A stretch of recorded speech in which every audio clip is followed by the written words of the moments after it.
Good afternoon, ladies and gentlemen. Welcome to Career Sharing by NUS Economics Alumni. We'll be starting shortly.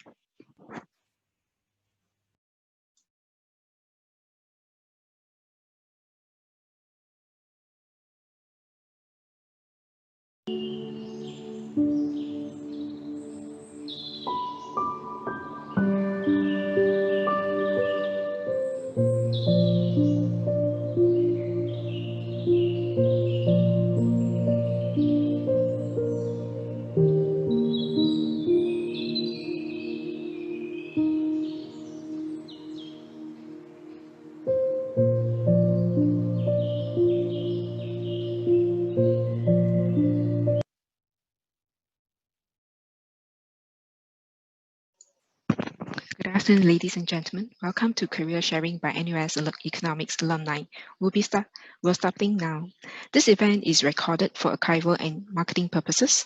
NUS Alumni Relations and NUS Economics Alumni may use some or all of these images, videos in their print publications, digital platforms, and marketing channels. When we begin, your audio will be muted to minimize possible background noise interference. You are also encouraged to turn on your video for better engagement with the host and other participants. If you would like to see the speaker, you may click on the speaker mode button located at the top right corner of the screen. You may also pose your questions using the chat function, which can be found at the bottom right corner of the screen. If you encounter any technical difficulties, please send a message to the administrator using the chat function. Thank you. It is now my great pleasure to welcome all of you to Career Sharing by NUS Economics Alumni. Passing the mic over to Valerie, our chairperson for NUS Economics. Val, over to you, please.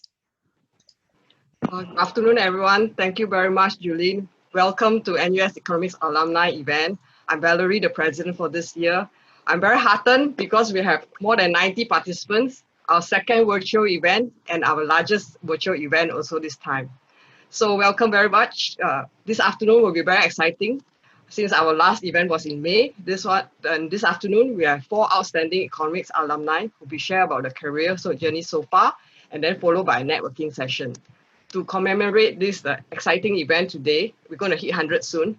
Let's open up our video and do a video taking picture together for few minutes. Kok Ho, over to you. Can you help us lead the picture taking?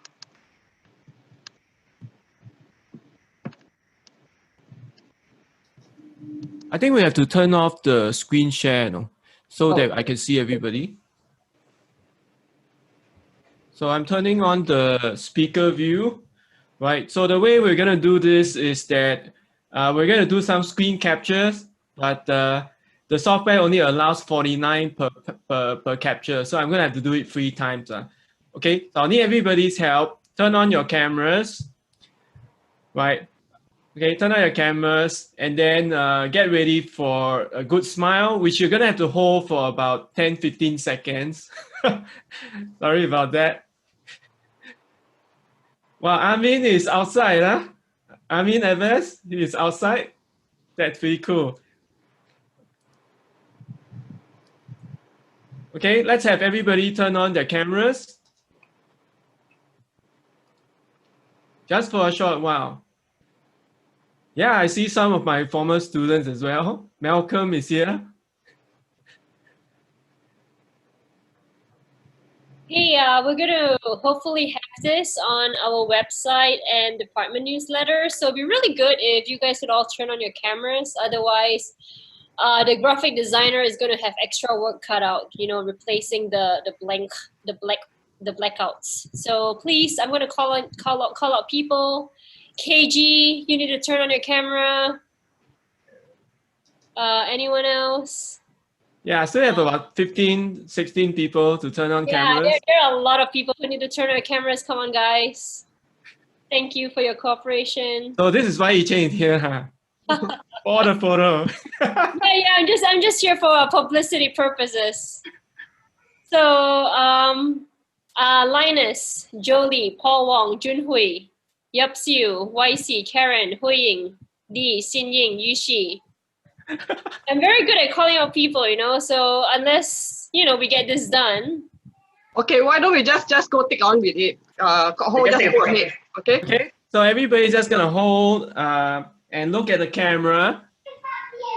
Okay, look at the camera, right? And let's have a good smile and hold it for about 10-15 seconds. Huh?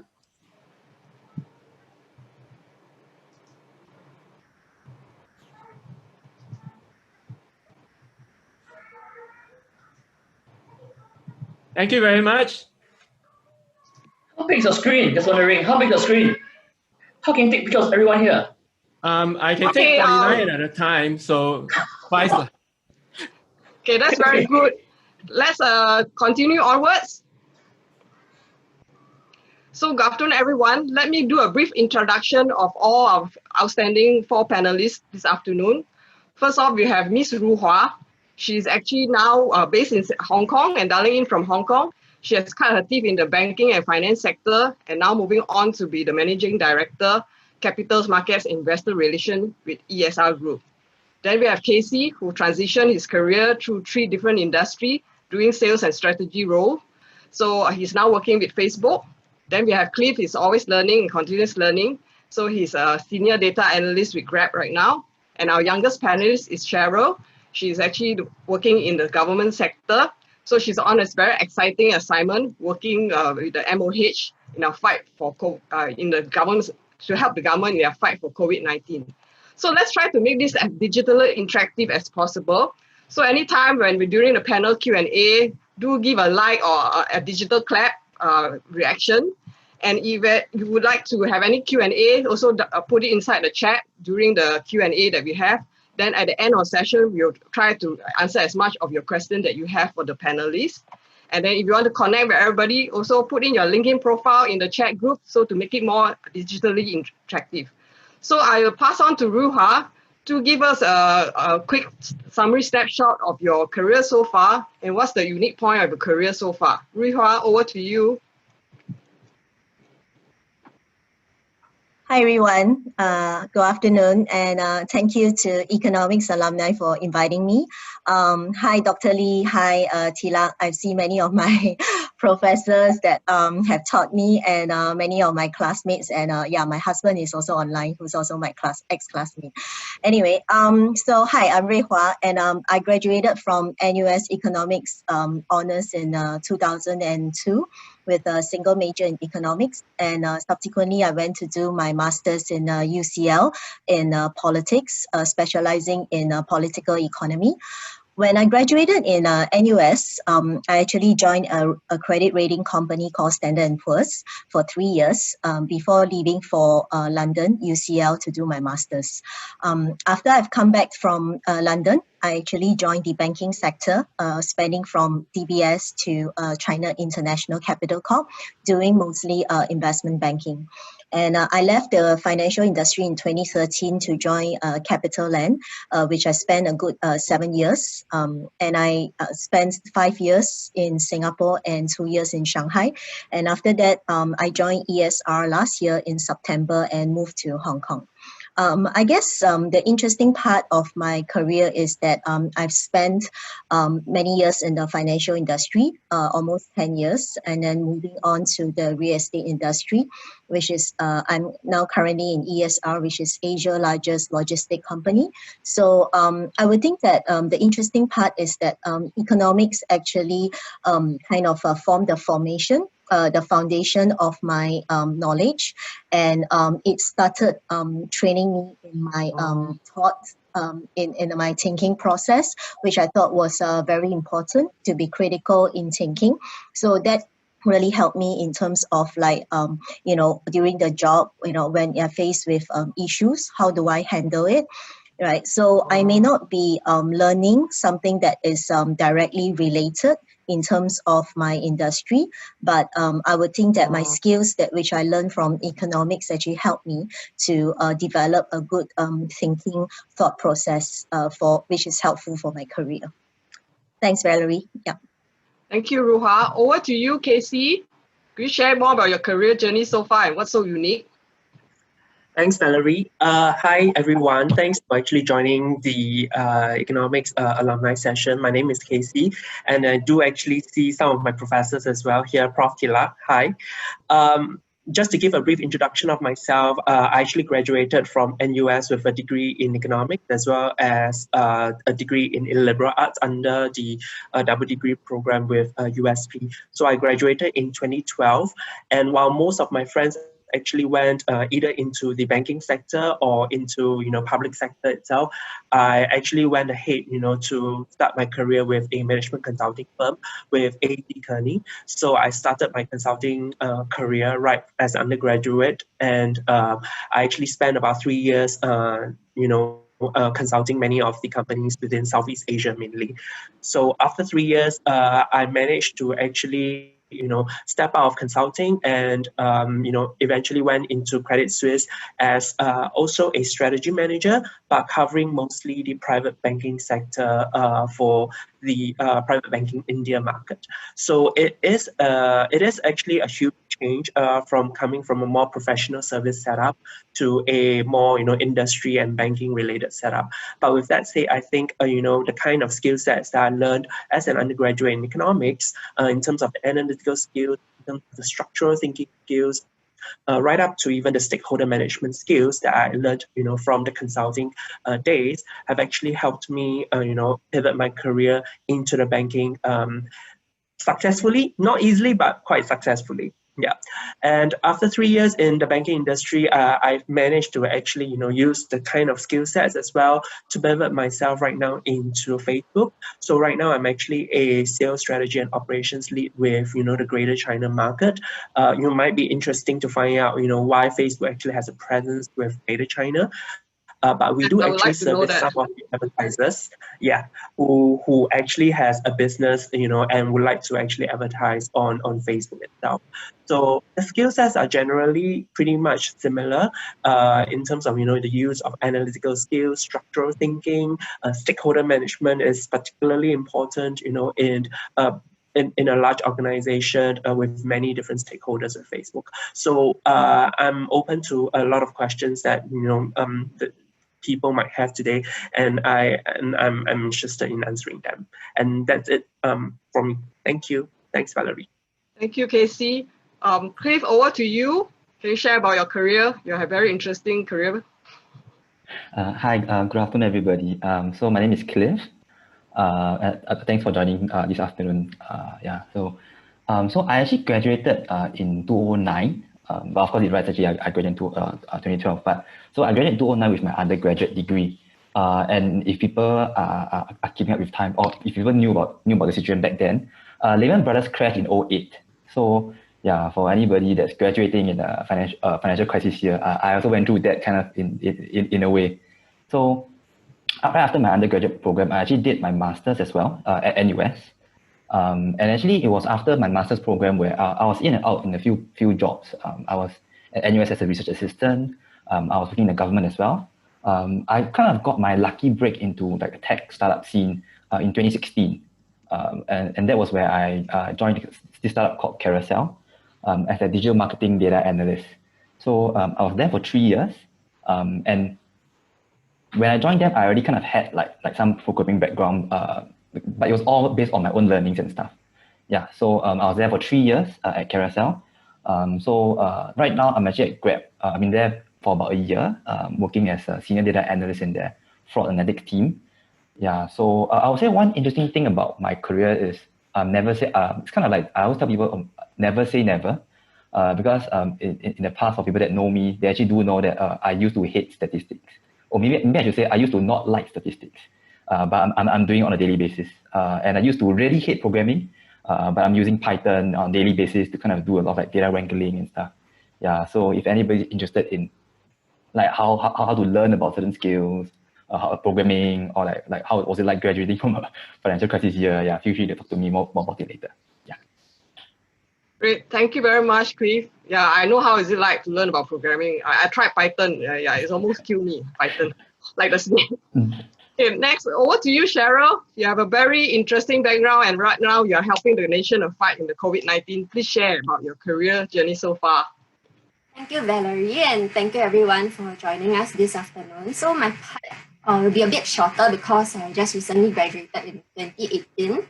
So I joined the household survey unit at the Department of Statistics after graduation. And what I didn't realize then was that data collection is actually a very big part of our data work. And the amount of work that is put into data collection was something very unexpected for me. So when I first joined DOS, I had the privilege to work on the household expenditure survey, and I was actually involved in the quality checking of the data, which meant that I was calling up households on a daily basis just to verify certain details to make sure that these details were accurate.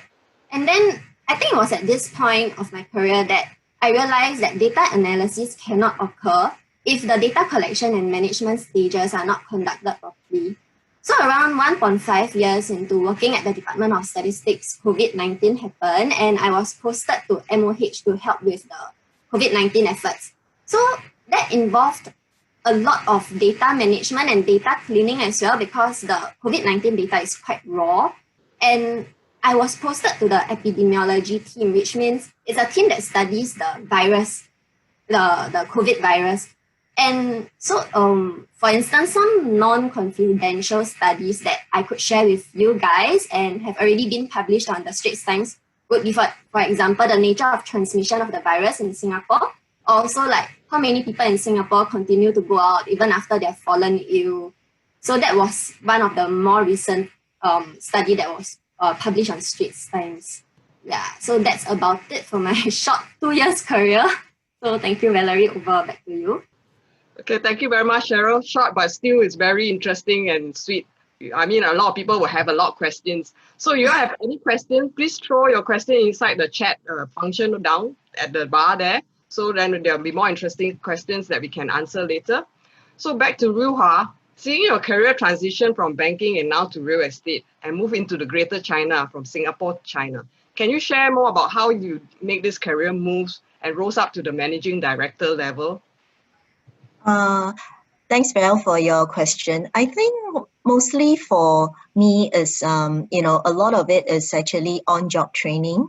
A lot of things can't be taught in school, especially, when you are in the banking sector. It's a lot of, personal face-to-face interaction. I mean, before the pre-COVID period. So it's like how you will handle, like I mentioned just now, you need to have good thinking and critical thinking skills and problem-solving analytical ability, which I think is important. And I think many situations, a lot of things we actually pick it up along the way when we can do our job. And I would think that it's a transition between financial sector. In fact, when I graduated from economics, many of my classmates, including my husband, actually joined the public sector. I think I was one of the few in my class that actually joined the sort of the private and financial sector. We also graduated during the crisis period, which was actually the post dot-com bubble in 2001. So when we graduated in 2002, it was actually difficult for us to actually look for a job as well. So many of us actually joined the public sector, and in fact, I actually interned at the Department of Statistics last time as well. So many years ago. And I would think that it's interesting because you kind of pick up your skills and build your network, which is actually important. I would think that the social network that we built during our job is actually an important part of your career building. Yeah, because I think no matter how much you study, at the end of the day, it's about like building up your career network, which is actually important. So that's the reason why I think when my husband and I, we came back from UCL and he came back from LSE, I think Dr. Lee online, we kind of started this economics alumni because we kind of felt that especially in when we were studying overseas, we realized that the alumni of the overseas universities were actually very strong, and they serve as a strong network for a lot of this graduating or undergraduates for them to network and learn from the experience of your seniors, which last time when we first came back from in London, we felt that was very lacking in the NUS economics alumni. So I think we started this in 2004, 2005, with Dr. Lee and Taikit. Yeah, so I think since then we have moved on to where we are today. Yeah. Great, thanks for your sharing. I couldn't agree more about the social networks and all that, because it's very important. So that's why we're also having this community to build the continuous engagement with the economics alumni and seeing all the career, because economics graduates is a very diverse degree and they can continue onwards. And actually we hit 100 participants and think 101 already. So it's a very great milestone for us already, our biggest ever virtual event. So next up we have Casey. Casey has a very interesting career journey so far, moved from consulting to banking and internet technology, pitching himself all strategy role. So Casey, how do you transition to pitch yourself to change sectors so smoothly and gain these widespread industry capabilities? Please share. Yeah. Thanks so much, Valerie. Wow, I think this kind of transition is not easy. I think that it has actually helped me in, broadening my perspectives and also understand, where exactly do I actually want, to be pivoting myself in terms of my career in future. I think as an economics graduate, you have the flexibility, to choose whether or not it is a banking career, whether or not it is a public sector career. The choices are endless. So at that time as well, when I was about to graduate, I was also, fiddling my choices among, banking or even going, maybe going EDB or MAS stuff. These are really very interesting careers for me. But I think at that time, what I wanted to have is really to have a good, solid foundation in a kind of skill sets, so as to prepare myself for eventual other careers that, will be proved handy. And I felt that, management consulting is firstly one that allows you to travel overseas, which is something that I really love, right? And at the same time, to really gain the foundation of analytics, of stakeholder management skills, and most importantly, narrative skills, which would be important, as you converse with a lot of senior stakeholders, right? So that was why, the reason that I actually went into consulting right from the start. And the first 3 years was really tough. We worked very long hours, even on weekends most of the time. I still remember that there was a time whereby I actually worked for 28 days straight without any rest. That would be MOM, sort of kind of a situation. But I think that there's actually something that I learned out from those kind of experiences. And to be honest, the skills that I've learned have also helped me in handy. When I interview for the next role with Credit Suisse itself, I would say that the kind of skill sets across all my 3 different careers are pretty much similar. Mainly hinging on the analytics, Excel modeling, financial modeling. All these things will be the key kind of skill sets that will be required for strategy and sales operations kind of career. But at the same time, to be able to network well, like what Rui Hua mentioned, and also very strong project management as well as stakeholder management skills. All these are critical, and these are the kind of skills that actually I have learned, during my first 3 years as a management consultant. So I would say that while the 3 different careers are pretty much different in terms of the knowledge itself, the skill sets are pretty much similar. So actually right now at Facebook, I feel that the thing that I need to do now is really to build on my technology kind of industry knowledge, not just on the technology side, but also on the advertising business side, where Facebook is actually dominantly focused on. Yep, thank you. Thank you very much, Casey. Yeah, I couldn't agree more. The skill sets are always transferable, so that in any time, like especially right now, your industry or your work is being disrupted, you can still transfer to other possibly work and so on. And also technology skills is actually very important right now. So that's why right now, like you're on digital and all that. So next up, Cliff, my hats off to him. He's always continuously learning, upgrading analytics, programming languages, and more, and landed into working into 2 startups. How is it like working in startup, and what kind of mentality or skill sets is needed to work in a startup? Cliff, over to you. Okay. I think for me, the first thing that I was thinking about when joining a startup is really you have to be very open to a lot of things, because in startups, things are not as well structured as maybe some of the more established companies. So a lot of times there will be things that maybe maybe there'll be said, oh, we need to do a particular task, but we know that we need to do this task, but nobody knows how to do it. So you have to try to figure out, you have to like do a lot of Googling, do a lot of research. There's a lot of what we call guesstimates, like just guess, like it's like best guess. And a lot of times you really have to be able to kind of work with a lot of uncertainty. And I think like it's a lot of best bets when you're working in startups. And I think really just being nimble, understanding how you're able to maybe test certain things, and at the end say, hey, this thing is not working. Maybe we should pivot. Maybe we should change the direction. And I think that's how I see things are in startups. Yeah, I would say not just small or big startups, just startups in general.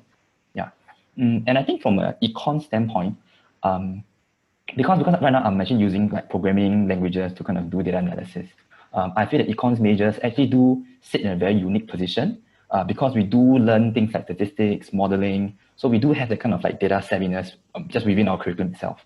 But yet we also have like some of the more business-centric kind of modules or kind of lessons. So I think that we're not really like full-fledged like developers or engineers per se, but neither are we more like business people. I think we sit in a good position where we can kind of be the connector between both parties. But of course, naturally, as a econs major, I will have to learn some of the programming stuff on my own as well, or maybe you can do a minor. But nowadays there's a lot of boot camps, online courses as well. I think at the end of the day, like just now I was sharing that I actually didn't really like programming at the start, but it was actually after me realizing how actually there's so many things that I can do with programming that kind of got me motivated and kind of got me over the initial hump. I wouldn't say I'm a very, very good programmer, and definitely I wouldn't call myself like a developer as well. But I just see myself as somebody who is able to use programming to kind of like do a lot of things with data. Yeah. Okay. Did your masters help you too to progress? Okay. So I would say my masters actually kind of gave me that real passion to looking at data because it was my masters, and I did actually a research masters. So it was 1 year coursework and 1 year's thesis research. So it was during my thesis research that I realized that, oh, actually it's really quite interesting being able to like gather data. And I actually gone through that phase of collecting data, realizing that data actually never is clean. Even if it's from the official sources, it's never clean.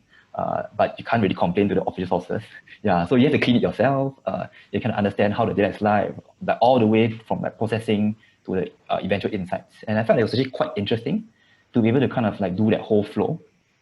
And actually from there, I kind of like, hey, actually, if I was interested in a career in something like this, I realized that, hey, like data science, data analytics was something that could allow me to pursue this passion. So I was like, oh yeah, just kind of like try my best to get into the industry.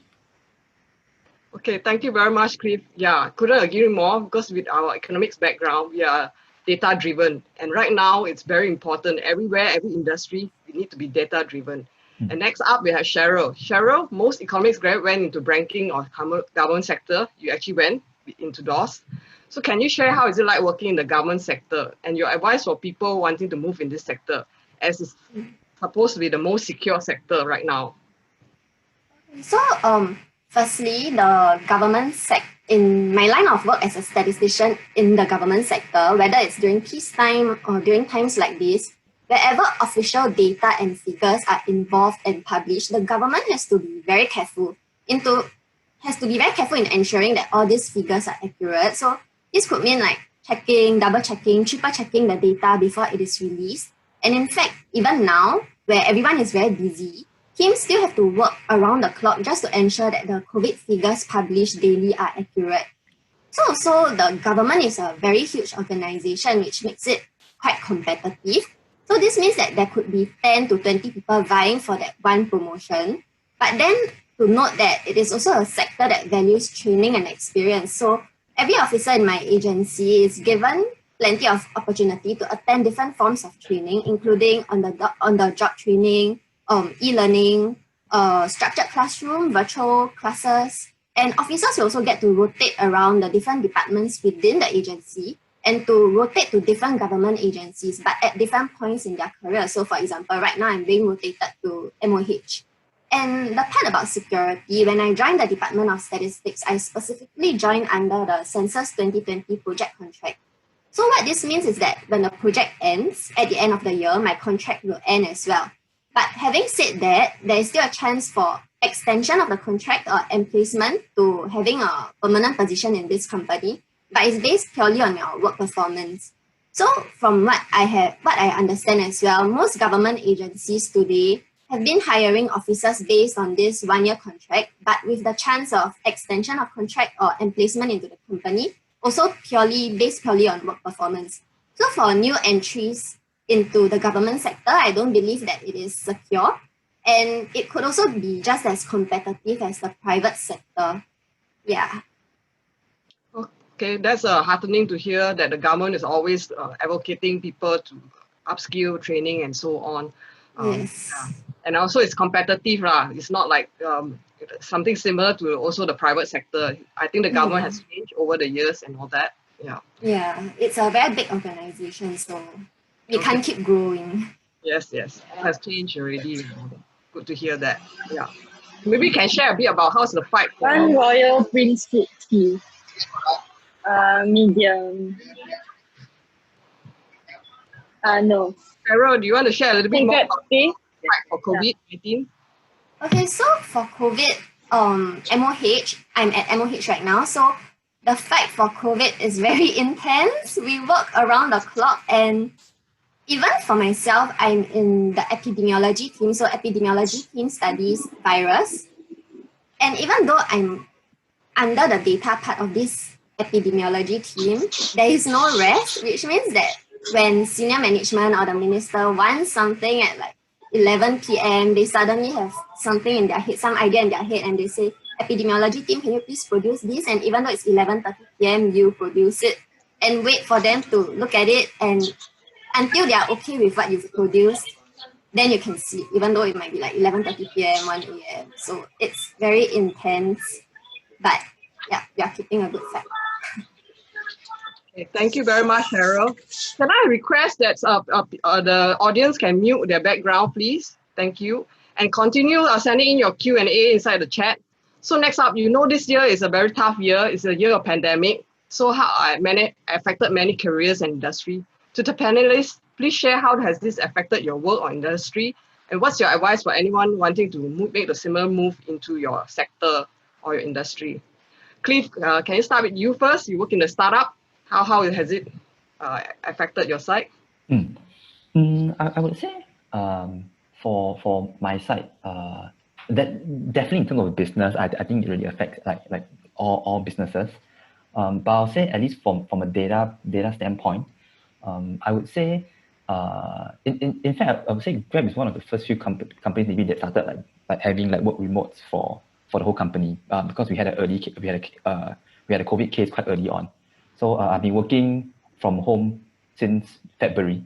So I can't really remember where my office is right now. Like it's kind of funny. Like we were having jokes with our colleagues. Like we don't even know where our office is right now. Yeah.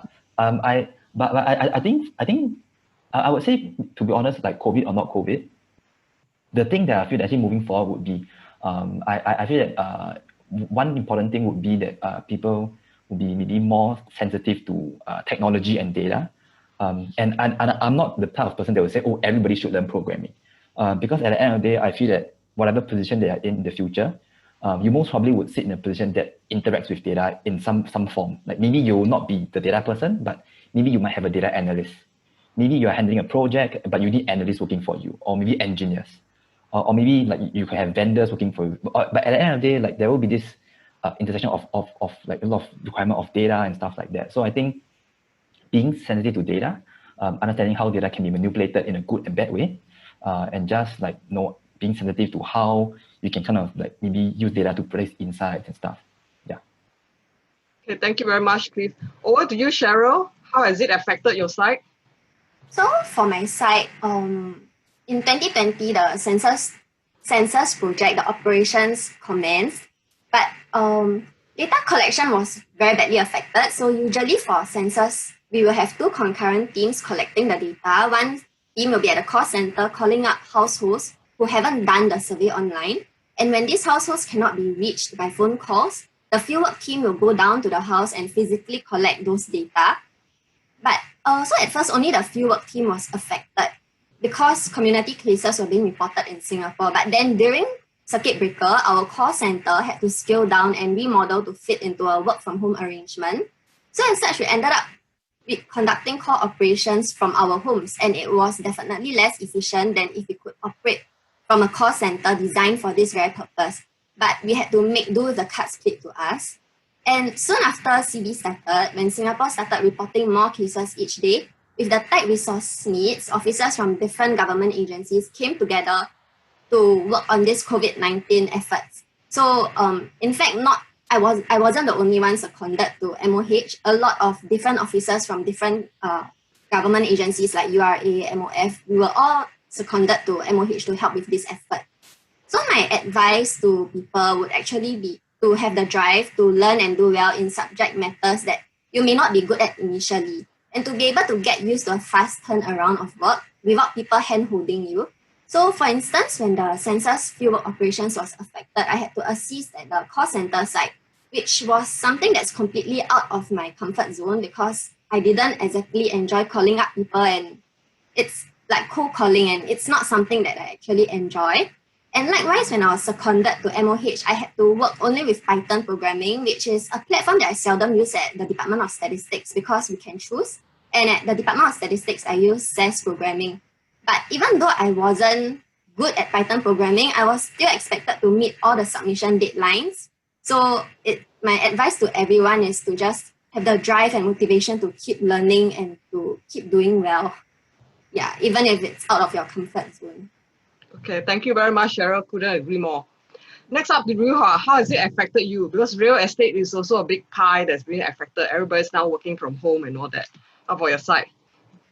Sure. I think if I were previously in CapitaLand, I think if looking at shopping malls, office, residential, yes, it will be very much affected by COVID because of all this work from home and lockdowns. Currently with ESR, we are in the logistics property, so basically we are the landlords for all these sheds, so it industrial, because we own industrial parks as well. So in Singapore, we own many of those industrial parks in Singapore. So that actually, everyone know that we are actually part of the e-commerce growth. So e-commerce actually grew quite a lot during this COVID period, especially. So now we have seen that last time was called just-in-time logistics has become just-in-case logistics.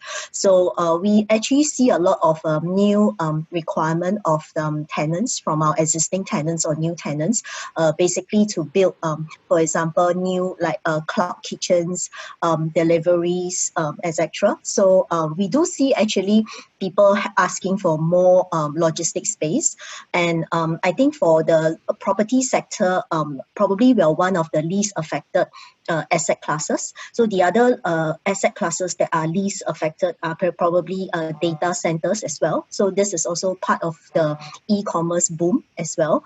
So our partners like Amazon, Jingdong, which is our partner and our shareholder, is growing tremendously in both Japan and China.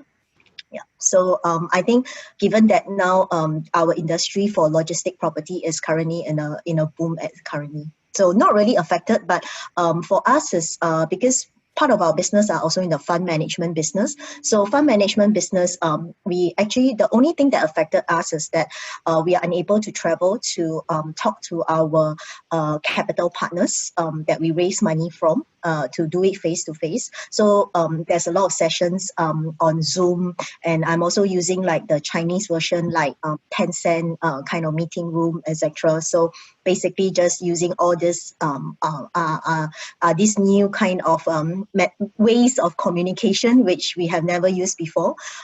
So that is probably something that affected us during this COVID period. Yeah.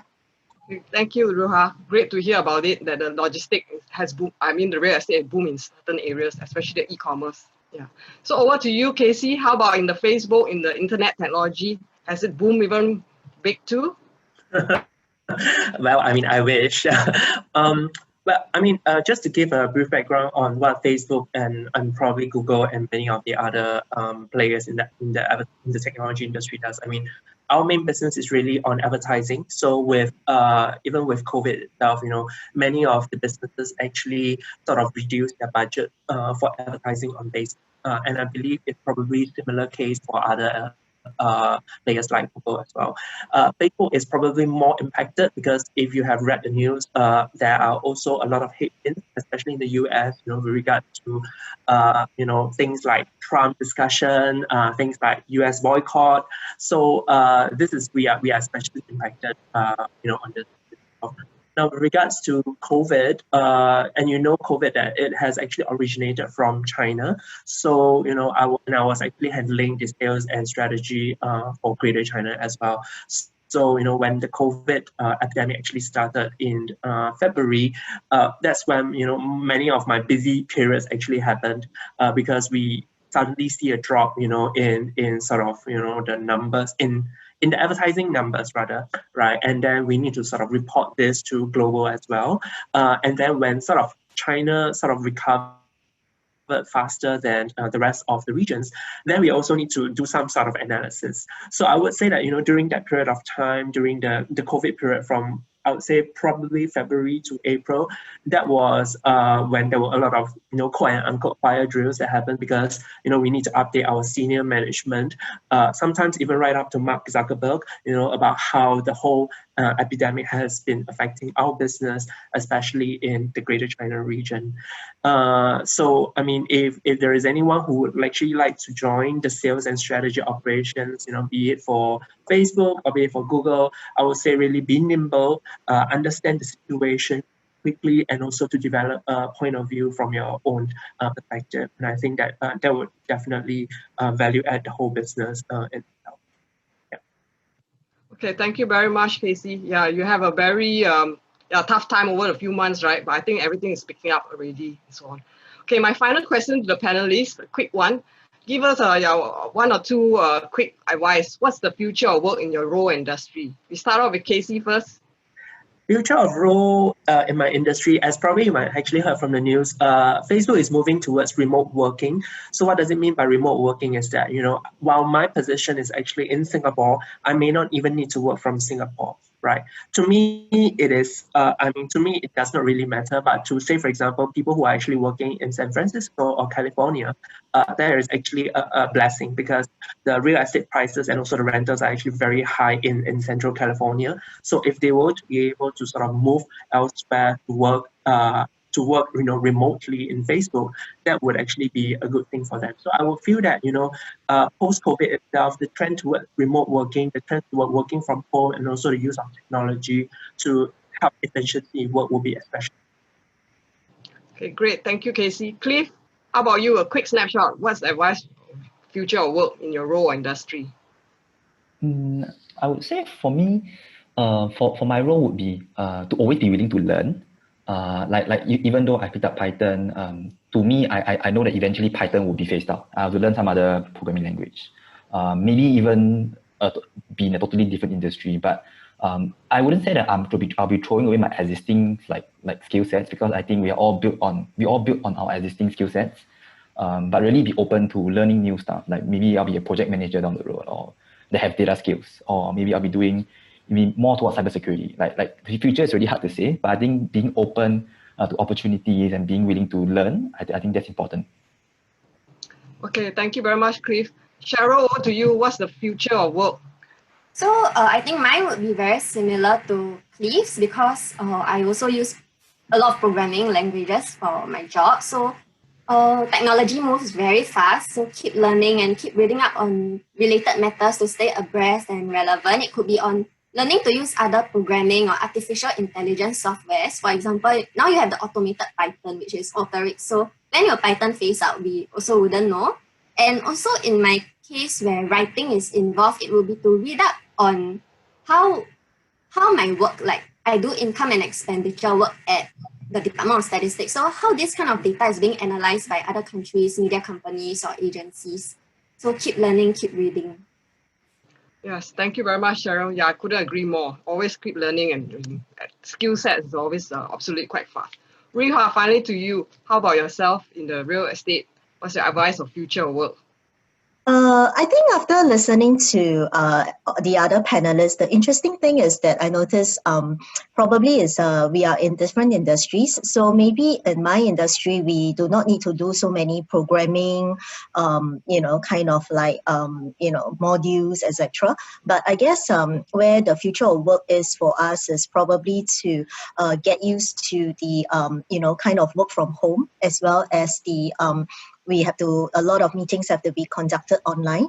And, one of the difficult things that we recently faced was in terms of doing the, what we call due diligence of our projects. Because like, for example, myself, I do mergers and acquisitions. So the difficulty is to go and check out the, the assets that we are looking at or we are targeting. So last time we are able to do so, physically, but now it's difficult to go there physically to look at the assets. So we have actually came up with certain solutions like doing a virtual kind of due diligence with the, with the this plane kind of flying over all the assets and going into the, yeah, correct, those kind of things. But I guess it's still not so effective compared to going there personally, because sometimes we need to have a feel of the property that we are looking at to make an informed decision. Yeah. Yeah, it's true. With all this, and then we have to do everything online, so we have to have a balance. This is one of the issues also going forward. That's right. Yeah. So thank you very much to the panelists. I'll pass on to Jasmine, so she will do the Q&A from the audience. Jasmine, over to you. Okay, thank you everyone for asking the question. So given the time limit, I'll ask around 2 to 3 questions. So the first question is from Rochelle. What do you think a post-COVID world will look like? And how can we equip ourselves to better navigate a post-COVID world? So perhaps Cheryl could answer this question. So I think in a post-COVID world, we should foresee that work can be easily disrupted and we will end up having to work from home, or that some companies would choose to make their employees work from home. So what this means for me is that it's harder to get help from your colleagues. So for instance, if you're actually working from office and you face a problem, your colleague is just next to you or sitting behind you and you can get help from them. But when you're actually working from home, it's harder to have someone to handhold you. It's quite difficult to do that. So you end up having to troubleshoot all your problems that you face at work on your own. So you will have to be quite nimble in this aspect. Yeah. What's the other part of the question? So the other part of the question is asking, how can we equip ourselves to better navigate a post-COVID world?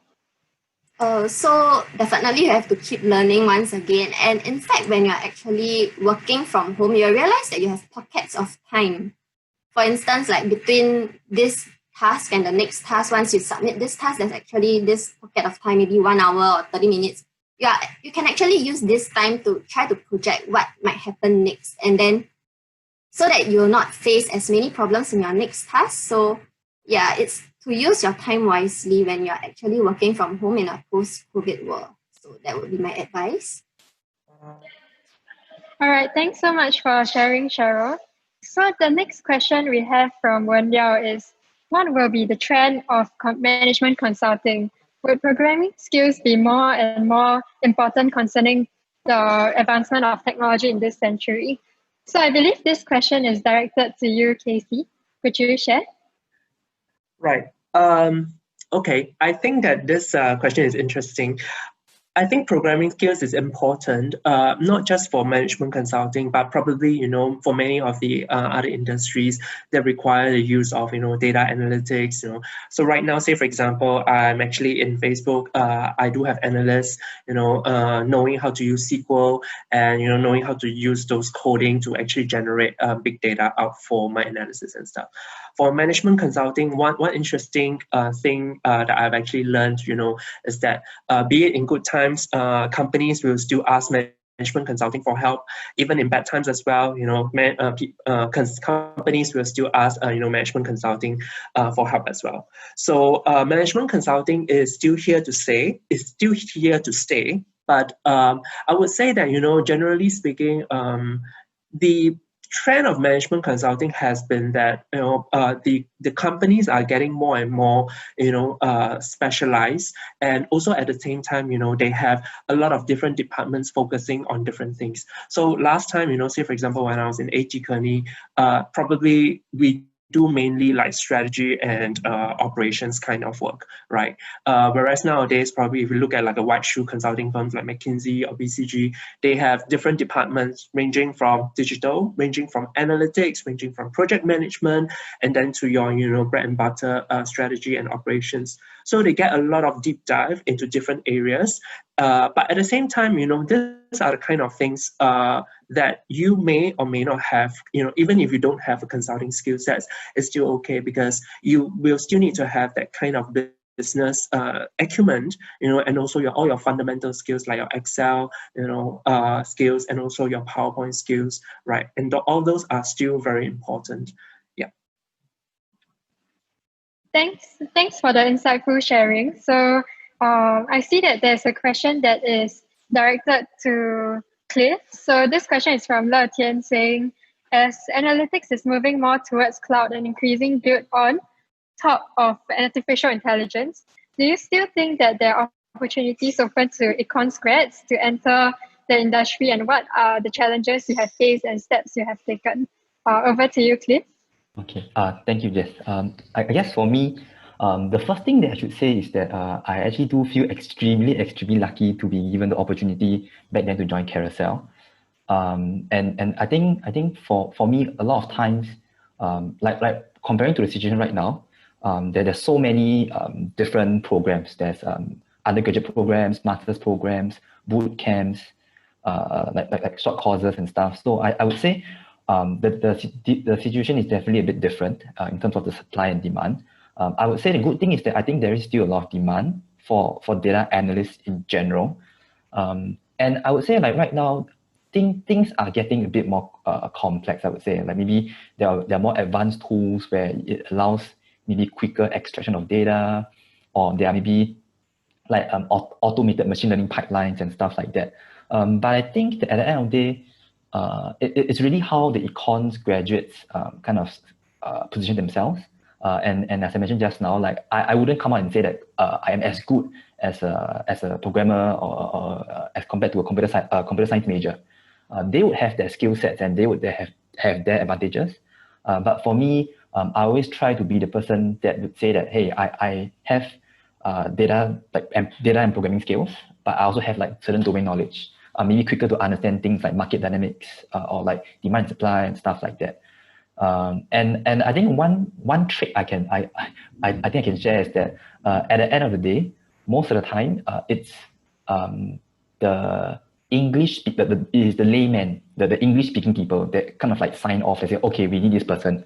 Because at the end of the day, at least how I see a lot of companies, the CEOs or the management people would still want to be the person that said that, yes, we made this decision, rather than getting a black box and say, okay, the AI said this, that's why we'll go with this.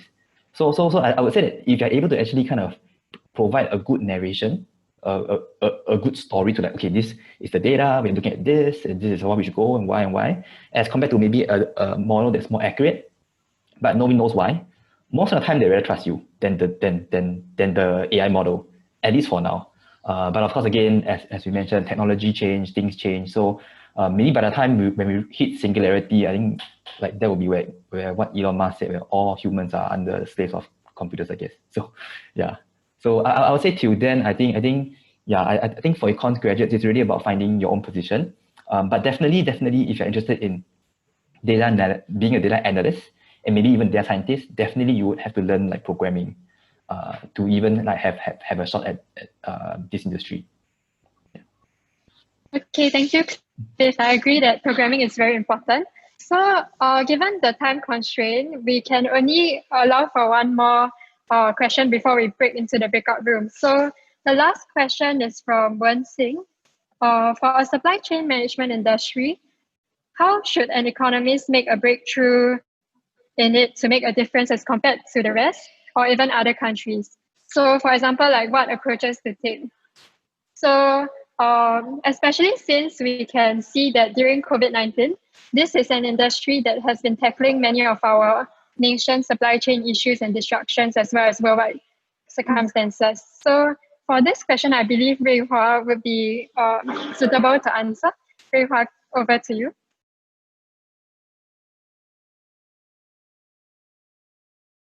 Sorry, Rui Hua, you are on mute. Okay, sorry. I think for the supply chain issue is that we do see that due to COVID situation starting from January all the way till now, initially in the initial few months, we see that there was a slight, kind of breakdown in terms of the supply chain issues, especially from, within certain countries, like even within China, there were some supply chain issues. So this was mainly due to the demand and supply, and this is back to the economics kind of background that we have. High demand in certain areas, but because supply was low in certain areas due to difficulties in reaching out, and there was a kind of a distribution issue in terms of certain breakdown of the supply chain due to lockdowns in certain countries and areas. So this actually created quite a big kind of issue for many of the supply chain.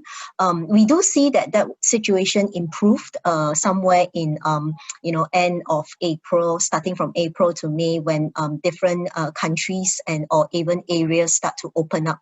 And I guess the implications were, at the end of the day, people realized that having a good logistics network actually is the key to all the food supply chains, as well as, for example, this kind of supply chain from country to country, even within, that means global supply chains as well as within the countries. Yeah, so I guess this is something that we have to probably work out in this new COVID world. And given that, I think, even all the way from governments to companies, people will be even more giving more of this kind of attention to the logistic supply chain at the end of the day.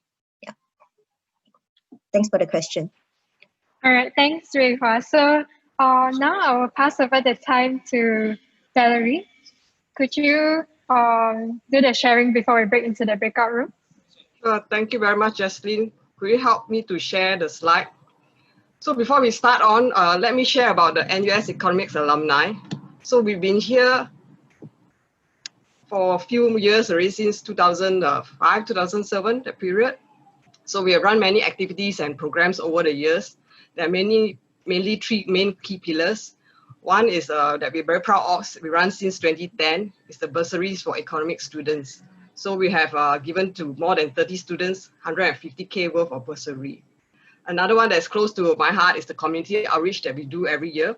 We run quite a number of charity events for underprivileged kids. And the past 2 years, we have also run together with the Faculty of Arts and Social Science to do a community outreach for the NUS Service Day. In fact, this year we're doing one too, and it's also online. So if anyone is interested to participate in this volunteering program, you can email me at valeriechow@hotmail.com. And because of this unique year, we started virtual events. This is our second and the biggest virtual event. We hit 100 members, attendees just now. So we are very heartened. And going forward, what's next? I'm not too sure, because depending how this pandemic roll out and so on, but we hope to have more events and programs to engage. So come and back to engage with us, connect with us. There's our QR code for linking back to our LinkedIn, Facebook, and also our website to know about all the activities and programs that we continue to learn. As you can hear from today's very diverse, just only 4 panelists, that how the economics graduate with such a generic degree, we can go far and beyond, working in different industries, not just in Singapore, but also beyond Singapore. And also with this pandemic, a lot of careers and industry has disrupted. We are actually sitting on a gold mine of a strong community with different industry and diverse areas. So if we come back together, collaborate with each other, and also grow as a community together, we can grow stronger together and work win-win collaboration with each other going forward. So I implore that anybody who's love to come back to the alumni and give back to alumni, email me, because we always love to have passionate, driven, and digital savvy people to contribute back to the alumni and be part of the community. And also, of course, do join back us in any of our activities. So let's go on forward with our networking event and build our networks and grow together as a stronger community for the NUS Economics alumni. Thank you. Over to you, Kok Ho, for the breakout rooms.